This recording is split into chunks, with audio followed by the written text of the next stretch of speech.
fight somehow, gotta regain control. Sepak bola Indonesia kini memasuki era kebangkitan. Raksasa yang tertidur kini mulai bangkit.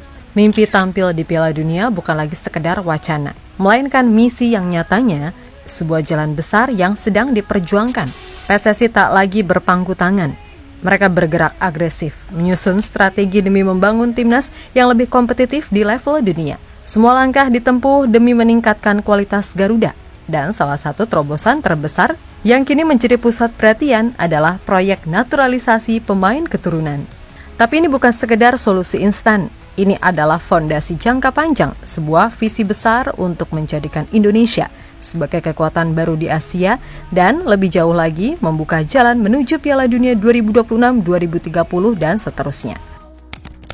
Kita semua tahu jika ingin bersaing dengan tim-tim elit dunia, timnas Indonesia harus memiliki standar yang lebih tinggi. Teknik, taktik, mentalitas bertanding, semuanya harus ditingkatkan. Karena itulah PSSI terus berburu pemain-pemain keturunan berkualitas, mereka yang sudah berkarir di liga-liga top Eropa, mereka yang memiliki darah Indonesia, mereka yang bisa membawa Garuda ke level yang lebih tinggi. Dan kini, ada 4 nama besar yang tengah dalam radar PSSI. Bintang-bintang dengan nilai pasar fantastis, hingga 1 triliun, yang jika bergabung bisa menjadi game changer bagi timnas Indonesia. Siapa sajakah mereka? Bagaimana strategi PSSI untuk menggait mereka? Dan bagaimana dampaknya bagi kekuatan timnas Garuda? Semua akan kita kupas tuntas.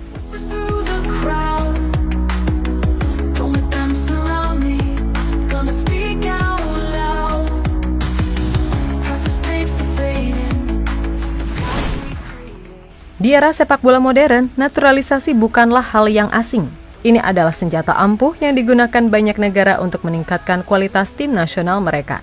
Spanyol, Jerman, Italia, hingga negara-negara Afrika seperti Senegal dan Maroko telah membuktikan bahwa mendatangkan pemain keturunan bisa menjadi game changer.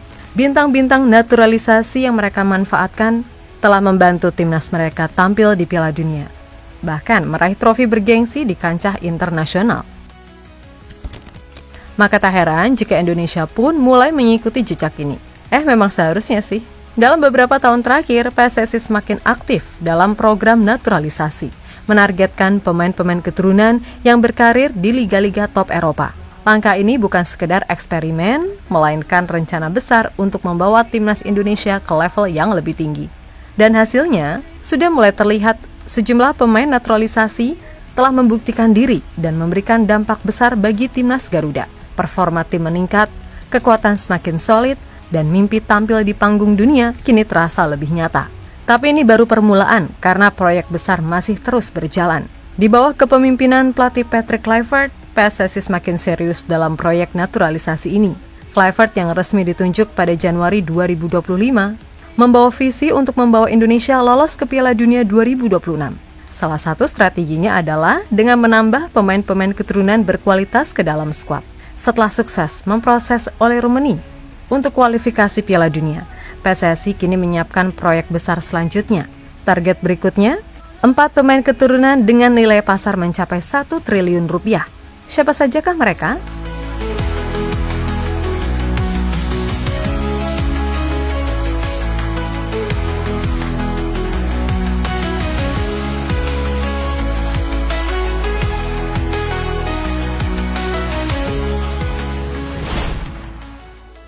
Emil Audero.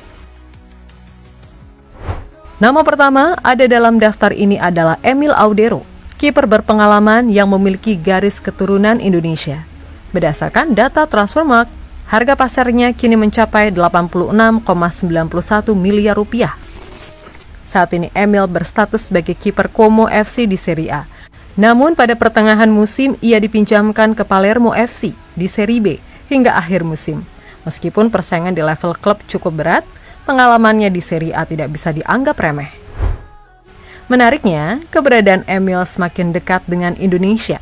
Unggahan Instagram resmi Palermo FC menyebutkan sebagai pejuang Indonesia pertama dalam 125 tahun sejarah klub. Hal ini menegaskan bahwa Emil sudah diakui sebagai warga negara Indonesia oleh klub Palermo. Tanya itu, pernyataan Exco PSSI Arya Sinulinga dalam kanal YouTube pribadinya pada Desember lalu semakin memperjelas sinyal ketertarikan PSSI terhadap Emil. Ya kita lihat, kan Pak Ketum pasti lihat kalau cedera gimana. Mau nggak mau kan cari pelapis yang kuat juga, ucapnya. Bayangkan jika Emil resmi bergabung dengan Timnas Indonesia, ia akan menjadi tembok kokoh di bawah mistar gawang bersama Martin Pas.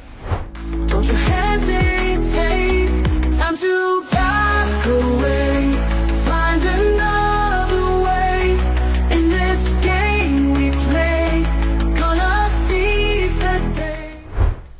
Ian Maatsen. Berikutnya ada Ian Ethan Maatsen, bek kiri berbakat yang kini bermain untuk Aston Villa. Pemain ini memiliki garis keturunan Indonesia dari ibunya yang berasal dari Jawa. Saat ini, harga pasarnya di Transfermarkt melonjak hingga 556,21 miliar rupiah, menjadikannya salah satu pemain keturunan Indonesia paling mahal saat ini. Di level internasional, Maatsen sudah mencicipi panggilan ke Timnas Belanda. Pada September 2023, ia masuk dalam skuad sementara UEFA Euro 2024, meskipun akhirnya tidak masuk daftar akhir. Kemudian pada Juni 2024, Maatsen kembali dipanggil untuk menggantikan Frenkie de Jong yang cedera. Meskipun telah membela Belanda di level U15 hingga U21, peluang memboyongnya ke Timnas Indonesia bukan hal yang mustahil. Ini akan menjadi seperti Martin Pas dalam mendatangkannya.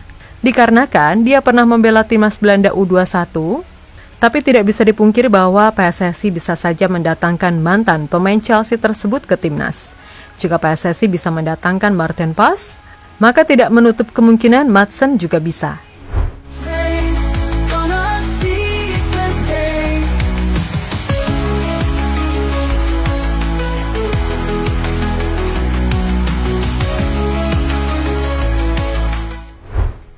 Pascal Struijk.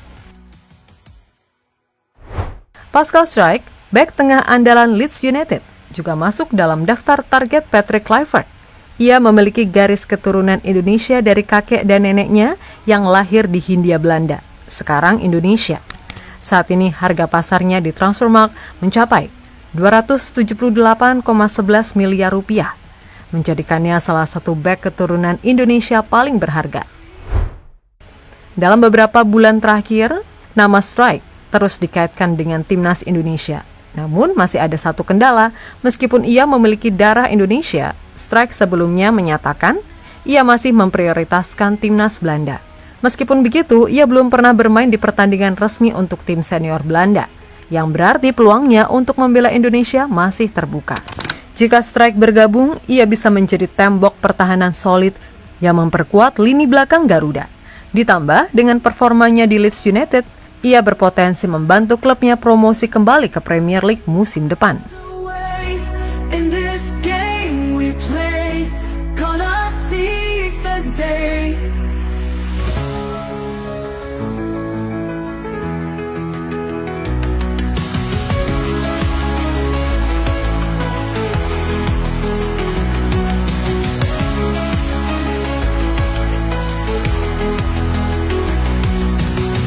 Voices all around me, whispers through the crowd. Don't let them surround me. Terakhir ada Michel Becker, bek kiri berbakat yang pernah bermain untuk PSG dan kini memperkuat LOSC Lille di Ligue 1 Prancis. Menurut Transfermarkt, harga pasarnya saat ini berada di angka 86,91 miliar rupiah, angka yang cukup besar untuk pemain yang berposisi sebagai bek. Namun ada tantangan besar dalam proses naturalisasi Becker. Meskipun ia mengaku memiliki darah Indonesia dari kakeknya yang berasal dari Maluku, dokumen resmi yang membuktikan keturunan langsung sesuai regulasi FIFA yang mensyaratkan hubungan langsung melalui orang tua atau kakek nenek masih menjadi kendala utama. Ketua Umum PSSI Pak Erick Thohir pun telah mengkonfirmasi bahwa PSSI memang tertarik untuk menaturalisasi Becker. Namun proses ini masih menemui hambatan administratif. Jika dokumen dapat ditemukan dan proses naturalisasi berhasil, Michel Becker bisa menjadi tambahan luar biasa untuk lini pertahanan Timnas Indonesia. Gimana? Ada yang bisa bantu carikan garis keturunan dari Michel Becker? Don't you hesitate,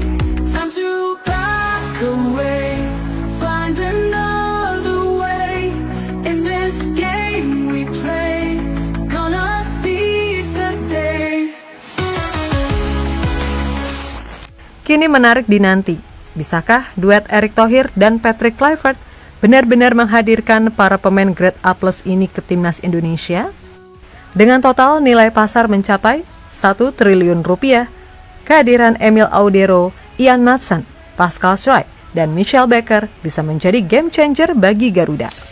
Jika semua ini terrealisasi, Indonesia akan memiliki salah satu skuad termahal di Asia, bahkan menempati peringkat ketiga hanya di bawah Jepang dan Korea Selatan. Namun lebih dari sekedar angka, ini adalah mimpi besar bagi sepak bola Indonesia.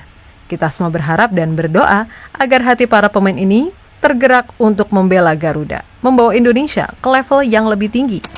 Bagaimana menurut kalian? Apakah proyek besar ini akan terwujud? Tulis pendapat kalian di kolom komentar.